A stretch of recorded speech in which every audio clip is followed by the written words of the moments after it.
Peace, y'all. Nate Jolly in the building. POE the gang. You feel me? We outside. And today I really wanted to just share. Shout out to Tony Esther for the Vulnerability Project. I love the way she did that. Because vulnerability is important, transparency is important.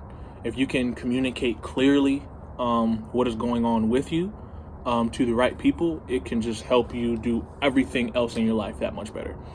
So because you guys support me, because you guys rock with me, and because honestly, no one can weaponize me against me, because I don't really care. I think it's time to share my story. I've met a lot of people, been to some pretty cool places, at least up and down the East Coast anyway. I haven't really been out west like that just yet. It's coming. I think it's just time to share my story and let people know really like where I came from, to see like how heavy what I do now is.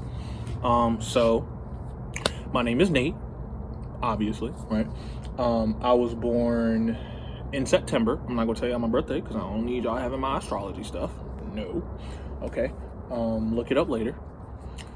I was born in September. I am a Libra, so do with that information what you will. Okay.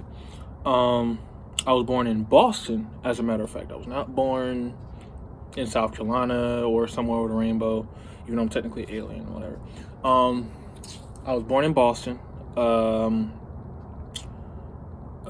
at a women's hospital, as a matter of fact. A women's hospital, which was pretty cool. And yeah, I lived in Boston until I was about 4 years old. My mom and dad had a falling out, and they ended up separating. And my mom's family is actually from South Carolina, King Street, South Carolina, to be exact. And she decided to go back there. From South Carolina, I ended up moving to, not South Carolina, from King Street, I ended up moving to Florence, South Carolina. Was there for about a year or two.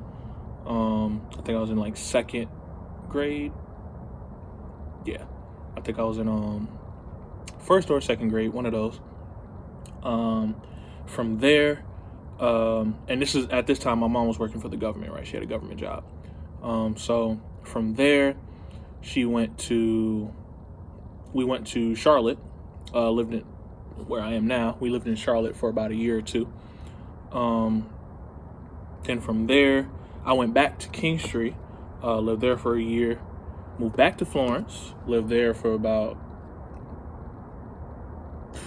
I want to say 3 years or so. Moved back to Charlotte, stayed here for like a year. From there, so obviously, your boy been moving a lot. I moved a lot my whole life. You know what I'm saying? Always bouncing from place to place. So from Charlotte, we went back to King Street.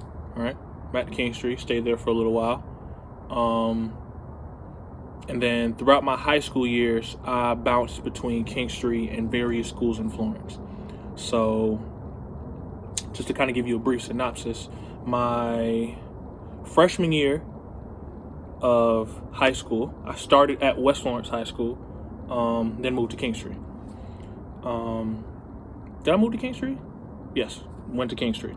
After I went to King Street, I went to South Florence. And then I pretty much bounced between, so at the tail end of my freshman year, I went to South Florence, started my sophomore year at South Florence. And then the latter half of that, at the end of my sophomore year, I moved back to King Street, and then I graduated from King Street Senior High. From King Street, I went to Coastal Carolina University.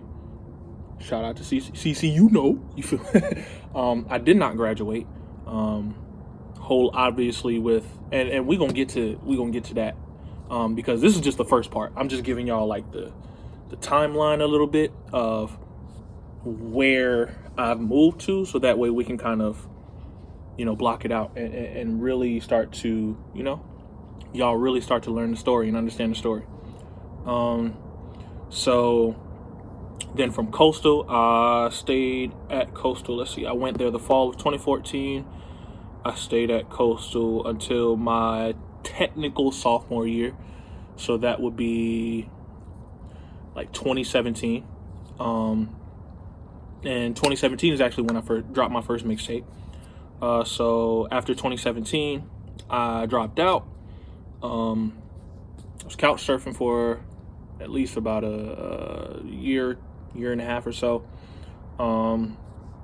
Decided to move back in with my folks to try to get this to, reset, see what I can do. And I was in Florence for about 2 years, working, doing my thing, whatever.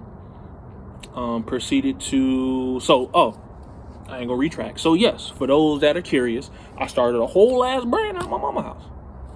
It is what it is, man. Life gives you lemons, you make lemonade. You know what I mean? So then from Florence, I moved to Myrtle Beach. Sidebar, excuse me. When I was going to Coastal, I ended up, of course, I would go back and forth, live on the dorms, whatever. And in my junior year, I actually got my own place. And I was working a full-time job, going to school full-time. It was a lot. I did a whole lot. And I did not resonate with it. But back to the top of the timeline as we get closer to where we are right now. So went to after, so where were we? So sophomore year, got my own spot, was working, going to school full time. Ended up dropping out of school so that I could just work and do my music and whatever like that. I didn't stay focused, so I lost my spot. All of that.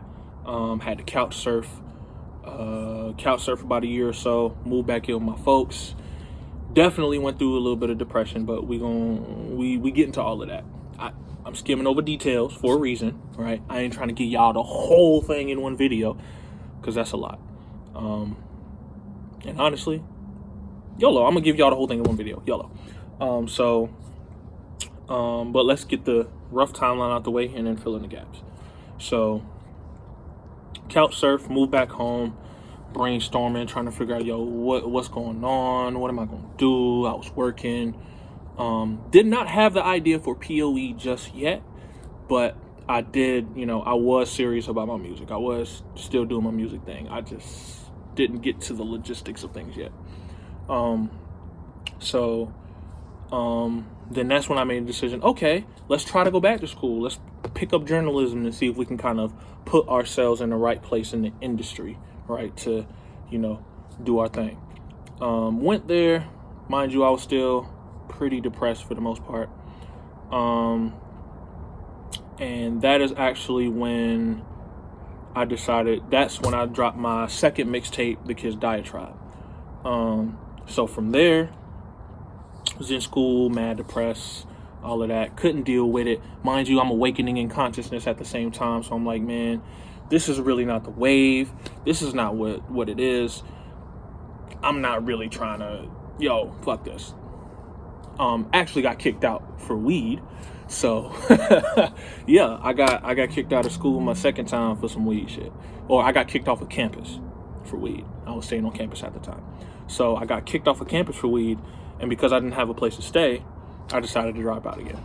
So after dropping out this second time, I was like, all right, fuck school. We gonna do this rap shit. And that's pretty much what happened. Was working. And as I was working, I dropped my first official project, Different. After I dropped that project,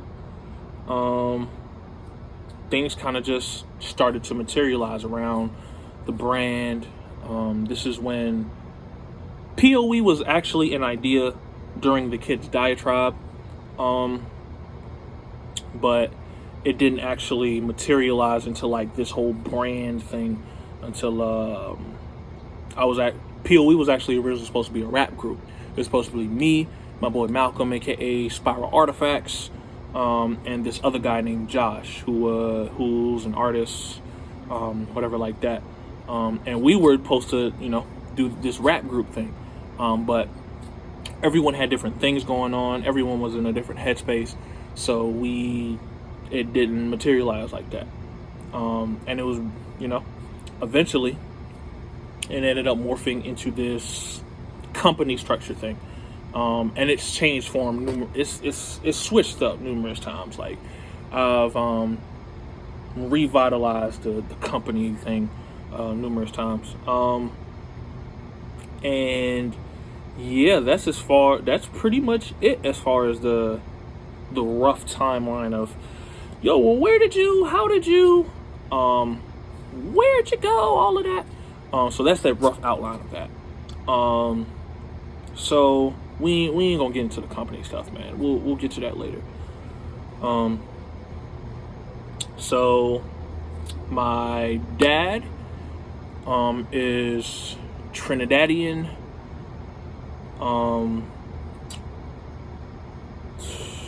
Tanzanian, and Ethiopian. And if I'm not mistaken, my mom's family is indigenous to this land. Not sure of what tribe specifically. I think I'll have to do my own research as far as that, but that's where my folks from. So shout out to my gang in Ethiopia. Shout out to my Trinidadians, you feel me? Shout out to my Tanzanians. We here. So, like I said, my mom's side is from Kingstree. My dad's side is from the places that I just mentioned: Tanzania, Ethiopia, Trinidadian. His mom, I believe, is from North Carolina, and they moved here from Trinidad. And okay, my dad's mother, so my grandmother on my dad's side is Trinidadian, I believe, and they moved from Trinidad to North Carolina, and then from North Carolina up to Boston. And then my granddad on my dad's side is from I believe, Ethiopia, Tanzania. That's where his bloodline is from. And he grew up teaching my dad Swahili. My dad's teaching me Swahili. That's super duper dope. And yeah, so that's pretty much the bloodline, the lineage. My dad, he grew up in Boston / the New York area. So he grew up in New York during the 70s and 80s, which, if you are hip to history, if you're just a hip hop head, that's when hip hop started. That's where hip hop started. New York during the 70s and 80s, Jim Crow, Martin Luther King, Malcolm X, the Black Panther Party, all of that stuff. All of this stuff is going on during hip hop, and my dad grew up in that era as well. Of course, the 5% Nation, all of that stuff. So, and mind you, he has a dad who is very close to his roots. So obviously, knowledge of self was important. Teaching our original tongue was important. All of these things. So, he had to grow up hustling, doing what he had to do. And just for y'all who don't know, hustling does not necessarily mean drugs, okay? Hustling can mean, like, you feel me, selling clothes out to a trunk, selling CDs, you feel me? That's the type of hustling my dad did. He would go to New York, get clothes, do whatever he had to do, and come back to Boston, sell all his stuff, flip it, and repeat the process. You know what I'm saying? So, that's pretty much. And then, of course, hip hop, right? He was into music. So, he actually had a deal on the table from Tommy Boy back in the day, but then he had my half sister, which kind of slowed him down, and then he became the family man, took care of his responsibilities, still made music, was making music when I was born. So obviously, you know what I'm saying, all the hip hop stuff, we was on tracks when we were little, all of that. Speaking of which, he had myself, he had I have two other half brothers, and then I have a half sister. All of us are from different mothers. So Papa was a Rolling Stone, It'd be like that. My mom grew up in the rural South, sharp-minded individual, and she went through her own trials and tribulations as well, being a black woman from the South with an intellect. There was a lot of hurdles that she had to cross, and she ended up but she actually ended up with some mental health problems, and that actually paved the way for me to be the person that I am today. And even still to this day, I think that mental health isn't necessarily like what they diagnose it, but I think it's a product of trauma as well as spiritual gifts as well. So there's numerous parts to that, but you know, that's what it is. And then my dad, going through the things he went through, he drank. You know, everyone has their own vices. You know what I'm saying? Everyone has their own things that they do to cope, to deal. Some healthy, some not. Everyone has their own choices that they make. And even like, you know, being older, I definitely recognize how like people can be driven to some choices, especially in this system, in this country, where it's hard for a black man, for real. It's hard for a black woman, for real. In this country, in this diaspora, in this system we call America, right? Moving forward from that, that's why, you know, in the Procession track, I say my mama had bright ideas, daddy wrapped up in music. This is where it came from, you know what I'm saying? So, you know, everything was peachy. They met, you know, they was doing their thing. They you know, they got married, got together, had me. And this is again what I was told, and just doing my own research. After my mom had me, she just went through a lot mentally. There was a lot of hoops mentally, and you know, she ended up separating from my dad. We moved to South Carolina. I was like 4 or 5 years old. We moved to South Carolina. Started being around my mom's side of the family. And pretty much for the most part, I really grew up in the South, kind of, sort of. My mom, she was very protective mom. So it was this balance of like, being in the house and having the ability to think for myself, but then, you know, wanting to be outside, of course. And in the same token, when I would go outside, it was always it was always unique, different, you know what I'm saying? Stuff like that. So, in the South, of course, you know, I had these parts of the story are almost typical. So of course, rural South, you know what I'm saying? You know, didn't grow up on too much. We had to make do with what we had. You know what I'm saying? Shit. Cousins doing their thing as far as whether that's, you know, military, being in the streets, doing their own thing as far as the streets concerned, hustling legally or illegally, doing whatever it is they do. You know what I mean?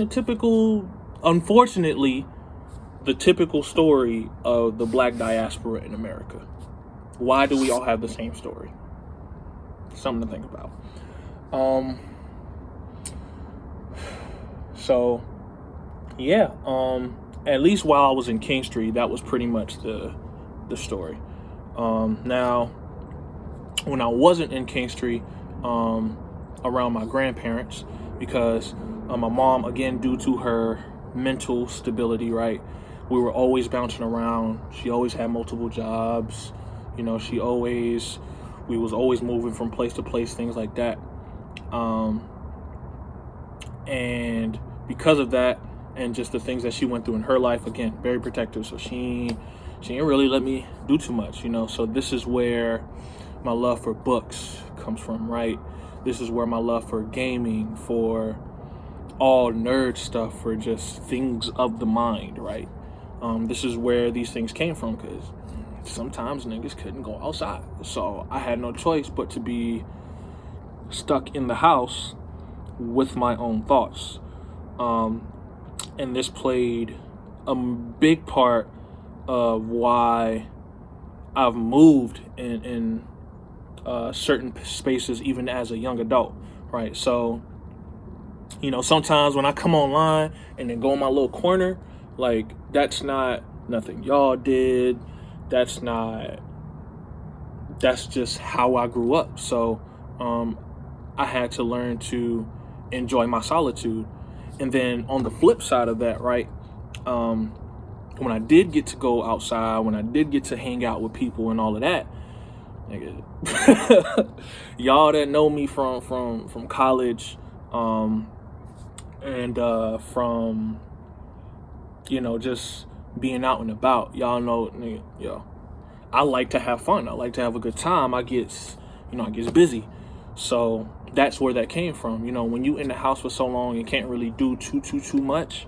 And I didn't really start to actively be like not in the mix, but actively have a choice in going outside. I only had that in King Street. So anytime I was in King Street, I was always outside, because you in the South, so clean the house, go out the door, like, period.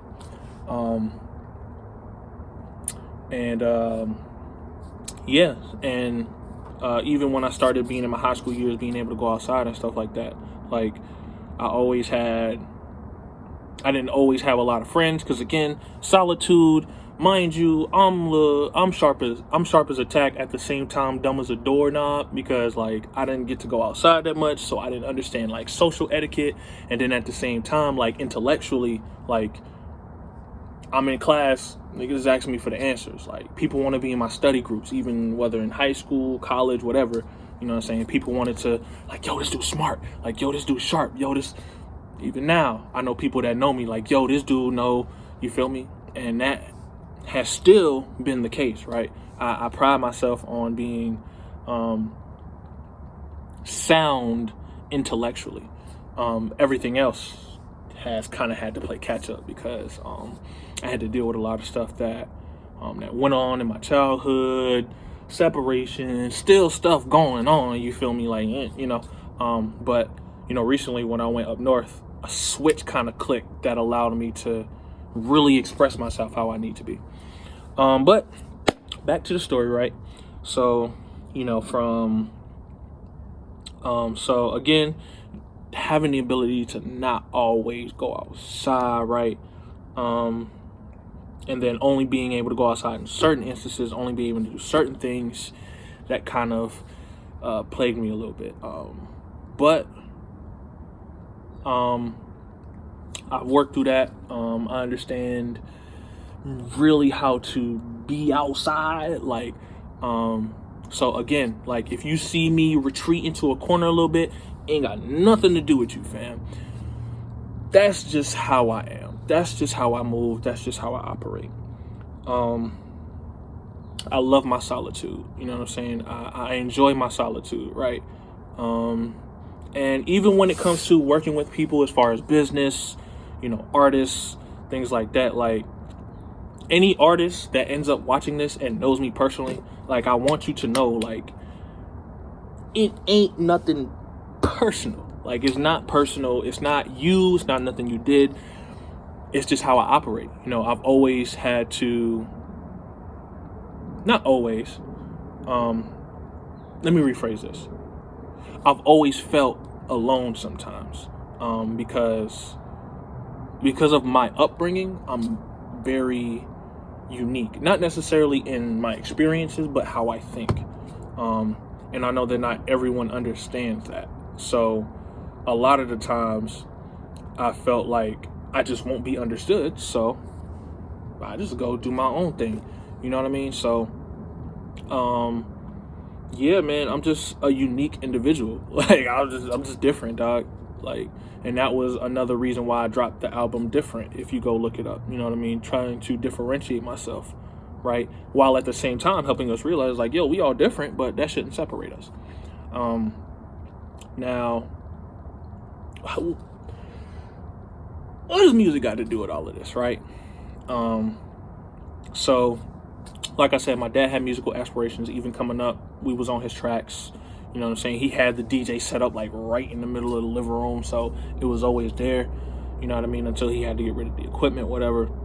So I grew up in music. You know, even being around, even growing up in my childhood, like was always like video games, music, and like just learning stuff. That trifecta has always been a part of my life, right? So I would always listen to music. Things would always attract to, like, you know what I mean, all that stuff, like all the things I do now, right? As far as being a nerd, as far as all the spiritual stuff, as far as music, all of those things were, you know, presented to me early in my life. So it kind of just, you know what I mean, it transitioned. Anyone who's a parent knows that the years, or a parent or an educator knows that the years of 1 and 7 are vital for a child, because that's when you're pretty much molding who they're going to be. So that's what it was. You know what I mean? So, right, if you can see what my story was, always moving. So, you know, your boy loves to travel, right? Games and stuff, books, knowledge, music. So I've always been writing, always been reading, always been studying, always been there intellectually. You know what I'm saying? Always been sharp as a tack. So all of those things, you know, just followed me throughout life. And now, as far as depression, I got people that can really speak to when I was in this state. I was just emo, always wearing a hoodie, just afraid to be out, you know, afraid to expose myself, afraid to express. And I'm learning now that the irony, right? The key to me being, I guess, what you would deem quote unquote successful is to express myself. That's why art is a big part of my own personal birth chart. Like, I'm not gonna go through my whole chart today. We'll do that another time. But yeah, being a creative was just, it was in the cards. It was in the stars, literally. So around 9 or 10 is when I first started like writing music or actively making my own music. But prior to that, you know, I never really like made my own music. I kind of just listened to a lot of stuff. Always listening to Kanye, Wayne, you know, the usual influences, right? At least at that time. Because again, we were only fed certain artists due to the programming. Internet wasn't as powerful as it is today, although it was a powerhouse back then. So Wayne, Gucci, Wiz, you know, the usual suspects, right? Not suspects, but the usual candidates for influences. I remember stealing one of my stepdad's old beat CDs to make my first song.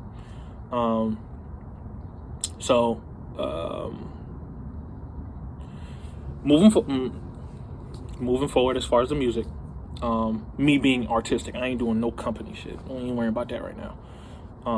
We'll get to that later. That will be like POE story will be a whole separate thing. We just doing Nate Jolly right now. Even though POE and Nate Jolly same thing. Anyway, so when I was 10, I wrote my first. No, was I 10? Yeah, when I was like, no, I was not 10. I was like 11 or 12 when I wrote my first song. So I wrote the song, stole one of my stepdad's beat CDs, wrote my first song. Now, in Kingstree, I also had one of my other cousins, DJ Q. Shouts out to him. He is one of the main influences in why I record music. So he had his own little rap group called Mob Q Records. And they pretty much used to just make diss songs. They was battle rapping, like straight up. They was, you know what I'm saying? They made diss songs, they was battle rapping. So that's pretty much what I grew up in as far as my writing is concerned. My writing was always like, they kept the sword sharp, period. So, you know, so they grew up battle rapping. I'm hearing these songs. Mind you, when I'm coming up in King Street, you know, we rural south. So obviously there's rims on the car, speakers in the car, you feel me? Got 12s and subs and all of that, you feel me? So we, you know what I'm saying? That's what's going on. And, you know, obviously, since they recording their own music, you know they playing their own joint in the fresh car with the rims, with the, you feel me? So, you know, that's all of us from, again, mind you, why do we all have a lot of the same stories? Something to think about. Okay, so obviously, you know, my cousins, they playing their own music, they rapping. My other cousins, they rapping and all of that stuff. I'm the little cousin around when they making their music and doing their own thing. Even when we would play games and stuff together in the crib, like they make like again, Mob Q, so they'd make like a Mob Q like group in video games and stuff like that. Like I remember for my guys that really be out here, SmackDown versus SmackDown 2000, was it 2001? SmackDown 2003. You know what I'm saying? Yo, the creative characters used to go crazy. You feel me? But so one day I was chilling with him and another one of my cousins that I was living with. And let me backtrack again. When I was living in King Street, I would primarily stay with my grandmother, who has some issues with abuse. Abuse is a big thing on both sides of my family. Every type of abuse you can think of. So physical, sexual, substance, all of that. Emotional, mental, all sides. You feel me? So that's another thing that kind of helped me become who I am and why I move the way I do. I've had to deal with a lot of just abuse. And because of my mom's mental state, right? She would be very adamant and very controlling about what I should do. So obviously that played into me sometimes being a little bit controlling and, you know, doing things in a certain way, like I'm still the product of a strong black woman because she really looked out for the cookout. I used to do some dumbass shit, and she really got me out. She really got me out of a lot of dumbass shit. In that same, like, she helped me become the person I am, but obviously there were some things that came along with that. That just, it was hard out here, yeah. Dealing with a parent who has mental health issues, mind you, being a single parent, right? So for a very long time, she was a single parent with mental health issues, right? It was hard out here for a parent, for sure. But we continue to strive. We crossed some hurdles. We still crossing hurdles right now as we speak. But damn, ain't shit stopping me. We got here, so anything is possible. But I know I kind of backtracked as far as the whole family thing. But so again, all of this played a part into me making music, being a creative, all of that. So fast forward back to the first time I've made music, right? So cousin I was living with, right? We was just chilling with my other cousin, Quincy, DJ Q. Was chilling with him. And we just in the car listening to some songs, and I throw on and I had said, yo, I had a BCD. So I gave him the BCD, right? So they threw it in, and the first track is my beat. So I was like, yo, I got this song. Can I rap this song for y'all? He was like, yeah, yo, you rap?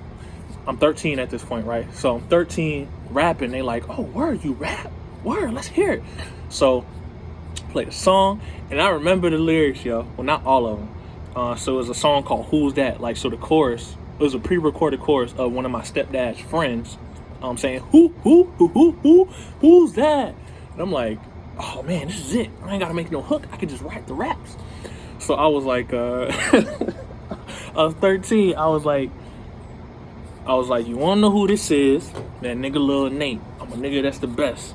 And bitch, don't you hate. I'm 13, so it's like, I rap like Wayne, and Wayne was my favorite rapper. So I was like, I rap like Wayne, except I got more rhythm. And you know what I'm saying? It's just, you know the young raps back in the day. You feel me?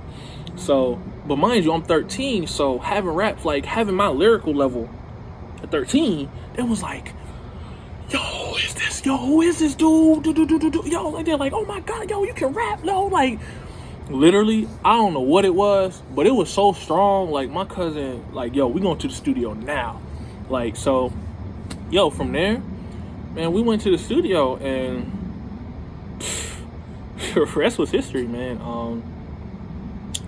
From there, we got a laptop, started making our own music. I got it for school originally, but, of course I put record music. You feel me? Like, so, started recording my own music. Actually had a diss song that I made for some kids at school. Ended up getting suspended for 3 days in high school over a diss song.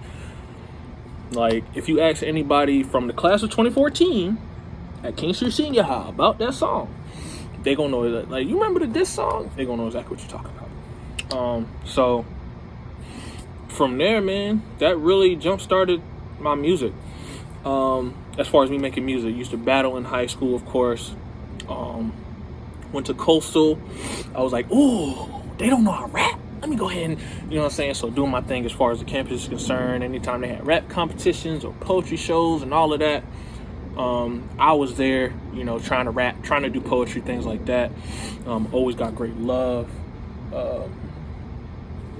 And that was really Coastal was the start of like rapper Nate. You feel me? Like rapper Nate. But, as far as like, the story, like, it was a process, man.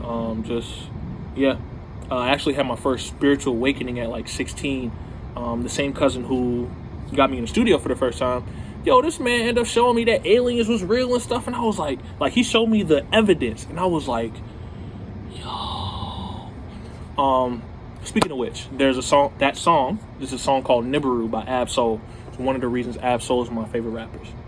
Made a song called Nibiru where each punchline is a fact about some alien stuff. So definitely do your research on that. The song's called Nibiru, Nibiru. If you already are awakened, you know the vibes about Nibiru, look up that song. Super dope. And then after that, I always just had this like awareness that there was more. There was also a young man that used to rap in the group. His name was Young Q.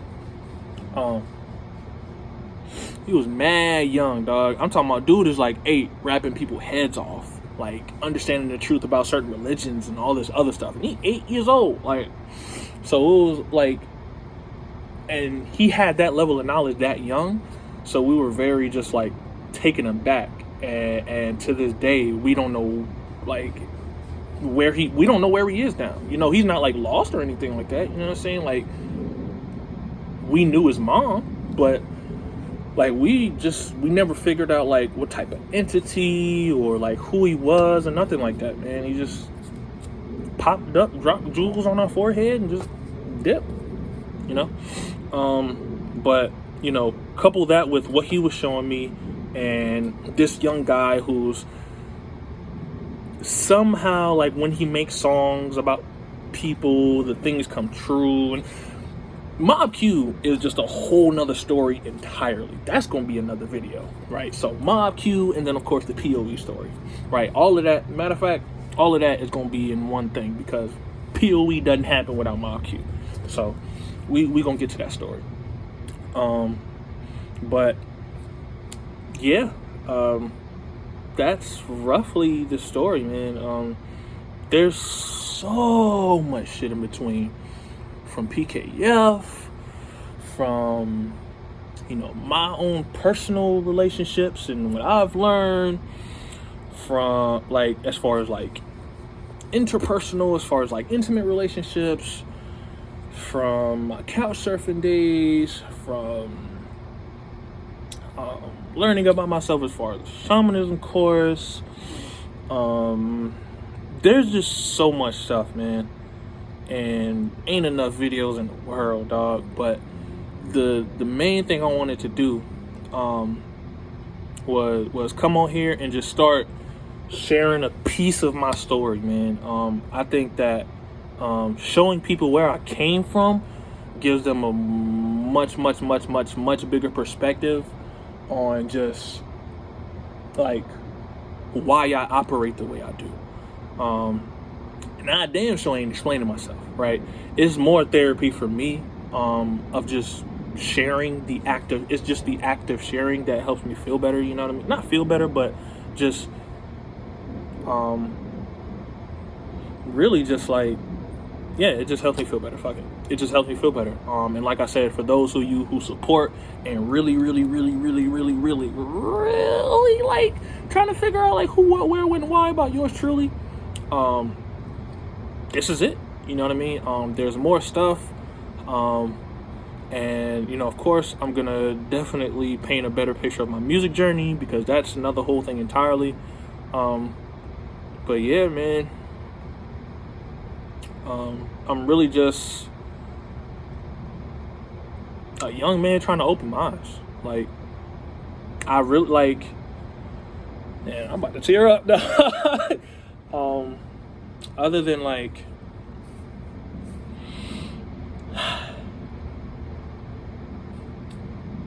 other than trying to make sure like I can eat and shit, like, and make sure I'm good and like the people around me good, like,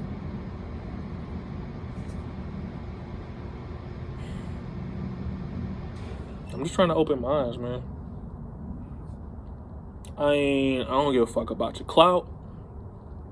I don't give a fuck about how big my bank account is. Even though I want that motherfucker to be fat. You feel me? Even though it will be fat. You feel me? There isn't an ulterior motive, man. That's why the company is called POE. Like, there's always more than meets the eye, dog. There's always more. Like, I ain't looking for no sympathy. I ain't looking like, you know what I mean? I never ask for a handout. I rarely ask for handouts. And when I do, I feel it's not something I do often. So there's always like, I gotta ask for this. But you know, like, there isn't an ulterior motive other than helping you realize you. Like, there isn't another motive other than like just, you know, helping you see that your life is really just bigger than what you think it is. You know, a simple shift in perspective can quite literally change your life. You know what I mean? So that's it, man. I'm just trying to, like, if your life is an eyeball, I'm trying to like make your eyeball look that way. You know what I'm saying? Like, I just want you to ask yourselves questions, man. I just want you to, you know, like, see the interconnectedness of our lives, man. Like, we're not separate. The things that I went live yesterday talking about knowledge, and it's just cohesive, not specific. It's not just one thing. It's a culmination of things. Like, if you know yourself, you somehow know how life operates, because as above, so below. Life is a reflection of you. So when you learn yourself, then you learn your life, then you learn life, and then things just kind of, when you're learning something, it's not as hard to grasp because you have a previous reference, right? And other than just that, like, bro, that's all I do it for, bro. That's it. And just help us build a better world. Like, I don't want all of us to have the same story. I don't want all of us to have to go through strife and struggle, let alone the fucking youth. No, I don't want them to have to go through the things that we went through. So, you know, I just want to teach. My biggest thing is mindset. Like, because when I was moving around and doing a lot of stuff, and losing things and all of that, the only thing I really had was my intellect, my mind, right? So that's what I focus on, man, is not just mind stuff, but helping you translate that into making a change in your life, man. That's it. Like, ain't no other motive other than that. Like, I like money, you feel me? Like, I like getting, whatever, but it's not what I do it for. I like being in front of people and all of this and helping, and you know what I'm saying? Like, people know who I am, all of that. That's cool, but that's not what I do it for, Like, I just do it to open your mind, dog. I give you the game. Like, I tell you how this reality works. It's up to you to apply it and see if it works. Every guru, whatever, like, they tell you to apply the thing. Knowledge is power. Applied knowledge is freedom, So, I just do it to open minds, man. So, I hope this gave you a little bit more insight about me and who I am, what I do. If you watch this to the end, bro, you the truth. Because that means you actually give a fuck. So, congratulations. And thank you, man.